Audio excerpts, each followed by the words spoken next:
কিছু নাম তিনি কিয়ামতের দিন আমাদের সামনে প্রকাশ করবেন যে এইটাও আমার একটা নাম, এটা তোমরা কেউ জানতা না। সুবহানাল্লাহ, সারপ্রাইজ হিসেবে আল্লাহ তাআলা রেখে দিয়েছে, কেউ জানে না।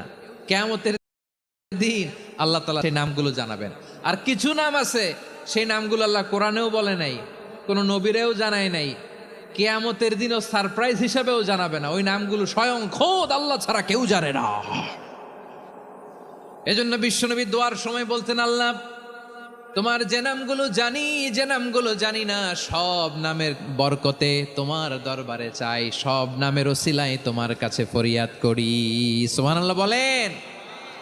তাহলে সূরা হাশরের মধ্যে আমরা আল্লাহর মোট কয়টা নাম পাবো দেখি, মনে আছে কিনা? হ্যাঁ, কয়টা? আওয়াজ করে বলেন, কয়টা? মাশাআল্লাহ। এই 14টা শোনার আগ্রহ আছে?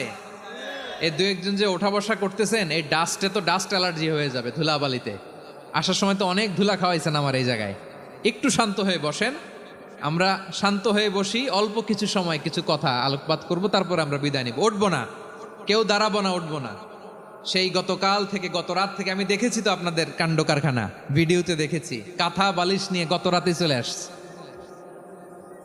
তো অনেক কষ্ট করে অনেক সময় অপেক্ষা করেছেন, আর অল্প কিছু কয়েক মিনিট আপনারা বসেন, আমরা একসাথে বিদায় নেব ইনশাআল্লাহ। তাহলে প্রিয় বারুয়াখালীবাসী বলেন তো